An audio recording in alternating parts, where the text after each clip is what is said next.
നമ്മൾ കാറ്റിന് വന്നപ്പോൾ ഇവിടെ ഇതിനകത്തൂടെ ഒരു മീൻ ഇരുമ്പ് ഓടി കിടക്കുന്നുണ്ട്.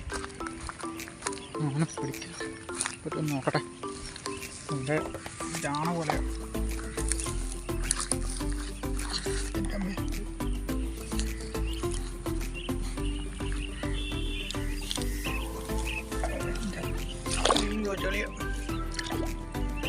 ഇയാൾ വന്നുണ്ട്.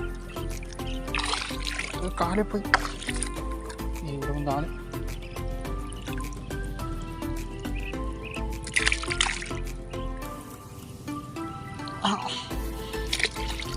ചെറുമീൻ്റെ കുഞ്ഞ്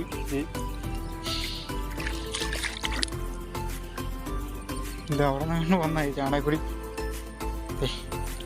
അങ്ങനെ എന്തായാലും വലിയ സൈസൊന്നുമല്ല, തോട്ടിലേക്ക് വിട്ടാക്കാം.